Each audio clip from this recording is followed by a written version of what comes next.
Good morning, students. Today we are going to see about Unit 2 poem The Grumble Family. It was written by Lucy Maud Montgomery. She was a poetess. Who is called as poetess? A lady who writes poems. Now let us see the poem lines and also the summary of the poem. Before going into the poem, let us see about the poetess. Lucy Maud Montgomery was born on 1874 and she was died in 1942. She was a Canadian author. Okay, and she was best known for a series of novels beginning in 1908 with Annie of Green Gables. And Montgomery published 20 novels, 530 stories, 500 poems and 30 essays. And she was called as a prolific writer. What is the meaning of the word prolific? Producing a lot.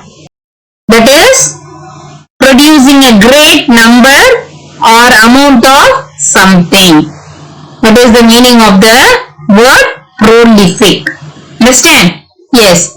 And also, she published over 100 stories between 1897 and 1907. This is very, very important. That is, between 1897 and 1907, she published 100 stories. Understand? And Montgomery's works, diaries and letters have been read and studied by scholars and readers worldwide. Okay, her works, diaries, letters, each and everything have been read and also studied by so many scholars and also by the readers worldwide. Understand what is meant by worldwide? Worldwide means in the whole world. This is about the poetess. Now let us see about the theme of the poem.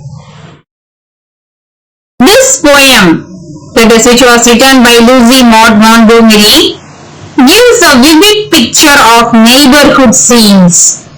It is called as neighborhood, those who are living near to our house. Okay, yes or no? Yes. So, it gives the vivid picture. What is meant by vivid picture? A clear description. It tells about the nature of the family described. Yes. Now let us see the first stanza. There is a family nobody likes to meet. They live, it is said, on complaining street. In the city of never or satisfied, the river of discontent beside. Okay, here see the meaning of these 4 lines. In this stanza, the poetess says that the Grumble family is a pessimistic family. What is the meaning of the word pessimistic? The meaning of the word pessimistic is thinking that bad things are more likely to happen. Okay, they will think that only bad things will happen. That family is known as the pessimistic family. And the family lives in complaining street. Where they live in the complaining street. Okay. The name of the street is the fittest one. Okay. So, in the city of never or satisfied, this is the name of the city. Okay. Where the Grumble family lives. Understand? And the name of the river is River of Discontent. Now, all of you listen carefully. The name of the street is Complaining Street. And the second one is, name of the city is Never or Satisfied. That is, they are never satisfied with anything. And the next one is the river of discontent beside. Okay, and the name of the river is discontent. The members of the family are always discontented. What is the meaning of the word discontented? Dissatisfaction. They are unsatisfied with everything. Okay, this is the meaning of these 4 lines. Now let us see the second stanza. They growl at that and they growl at this. Whatever comes, there is something amiss. And whether their station be high or humble, they are all known by the name of grumble. Okay, here the poetess says that they growl. What is the meaning of the word growl? Growl means make a low guttural sound. Okay, that is called as growl. Understand? Yes, they growl at that and this. They growl at that and at this. And whatever comes, there is something amiss. What is the meaning of the word amiss? Not quite right. They used to say that everything is wrong. Okay, so they are known as the grumble family. Okay, and whether their station be high or humble. What is the meaning of the word humble? Modest, meek. Okay, yes. So whatever happened in their lives, they complain about it. Understand? And they are all known by the name of grumble. Understand? The weather is always too hot or cold. Summer and winter alike they scold. Nothing goes right with the folks you meet down on that gloomy, complaining street. Even rain or sun, summer or winter, they always grumble about each and everything. Okay, they always growl at others, and even though nothing happens in their life, they grumble for it. Okay, this is the nature of the grumble family. Understand? So that they are living, so that the poet is saying that they are living in that gloomy, complaining street.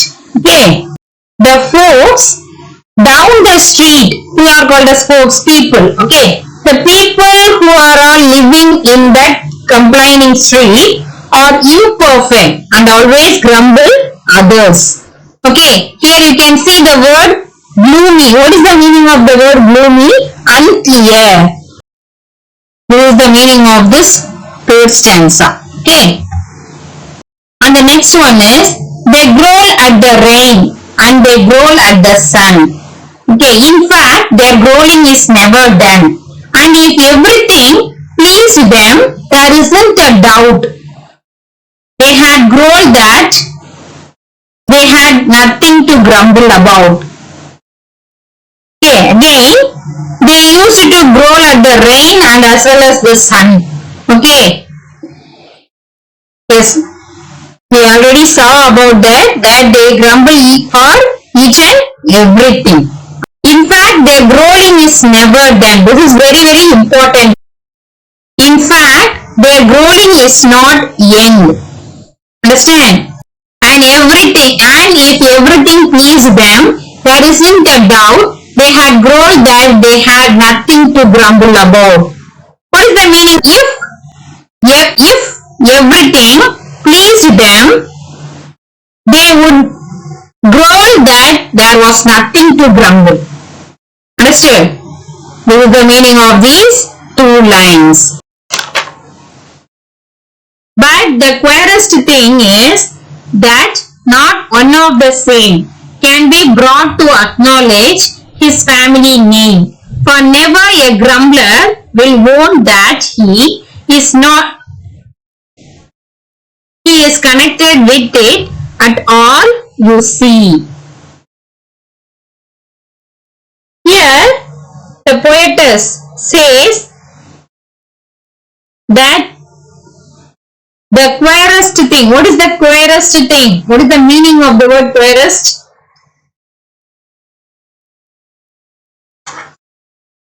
The strangest and the most unusual. That is known as queerest. Understand? Yes, in this line, the poetess says that the queerest thing is no one can be brought to acknowledge his family name. Understood? What is the meaning of the word acknowledge? Accept or admit the existence of truth of. Okay, they won't accept. Okay, and they won't admit the existence of their family name. That is the main thing. Understand? For never a grumbler will own that he is connected with it at all you see. A grumbler will not own that he is connected with the grumble family or the act of grumbling. Understand? The grumbler, the person who grumble about others will not own, will not say that he is connected with the grumbler, that he is connected with the grumble family. Understand? This is the meaning of these two lines. Okay? The grumble family won't accept their family name, and also they will not own that they are connected with the grumble family. Understand? This is the meaning of this. So now let us see the 6th stanza. The worst thing is that if anyone stays among them too long, he will learn their ways. And before he dreams of the terrible jumble, he is adopted into the family of grumble. Understand? Yes, here the poetess says about the grumble family. What is the worst thing? The worst thing that can happen if anyone stays with them is they will learn their ways of grumble. Understood? The one who stays with the grumble family, they will also learn their ways of grumbling. Understand? So, and before he dreams of the terrible jumble, he is adopted to the family of grumble. Okay, that is, grumbling about everything is the way of the grumble family, and the one who stays with them, they also dreams here, and the dreams of the terrible jumble of the grumbling something. He dreams of the terrible jumble of grumbling something. The one who stays with the grumble family is adopted to the family of grumble. He dreams of the terrible jumble of grumbling something, and as well as the one who stays with the grumble family is adopted with the family. To grumble about others.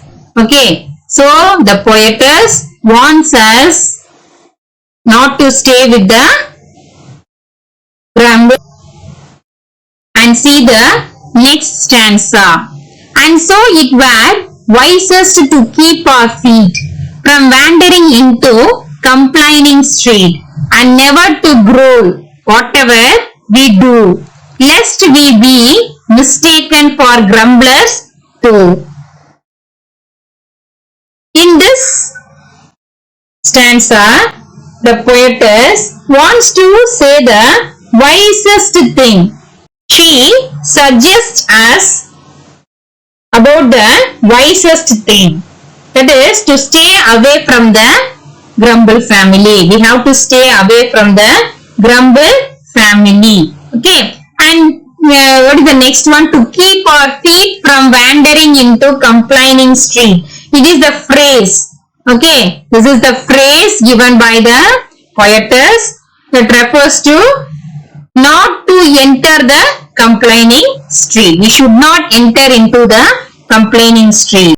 The poet advises us not to growl whatever we do. Okay. Then the next line, lest we be mistaken for grumblers too. We will be mistaken for the grumblers. So, we should stay away from the grumble family. That is the wisest thing. Okay, the poet advises us to stay away from the grumble family in this stanza. Understand? And the next stanza, let us learn to walk. Let us learn to walk with a smile and a song. No matter if things do sometimes go wrong. And then be our station high or humble. We will never belong to the family of grumble. Understand? These people, the grumble people, they always find fault at each and everything. Understand? And they are well known with the name grumble. Yes. So, in this stanza, the poet expects everyone to walk with a smile and a song. When things go wrong, we should not worry. Okay. Then be our station high or humble. We will never belong to the family of grumble. That is, nobody wants to be with them. Otherwise, they will also get affected by this habit. Okay. Yes. Whether our station is humble, high or humble. Okay. Whether we are in the high status or humble status, we will never belong to the family of grumble. That is, thus no one likes the negative attitude of the grumble family, and we will never belong to the family of grumble. Okay, so we must stop complaining others. Understood? Yes, and we should treat joys and sorrows equally. Okay, so that we can live a happy life. Understood? This is the meaning of the last stanza. Yes. What is the poetess wish? She suggests us that we should keep ourselves away from the grumble family. Okay, we should be optimistic. Okay, and we should accept the reality, and we have to face the trials and tribulations of our life. Okay, our life is full of challenges. We should treat joys and sorrows equally, and we must stop complaining others. That is the very, very important thing. Okay, this is the lesson we must learn from the grumble family. Then only we will be different from them, and so that everyone will like us. Understood? So, we have to lead our life with smile and song. Understand? Hope you all understood, students, about the poem and also the behavior the poet wants the reader to possess. Thank you, students. Let us see in the next class.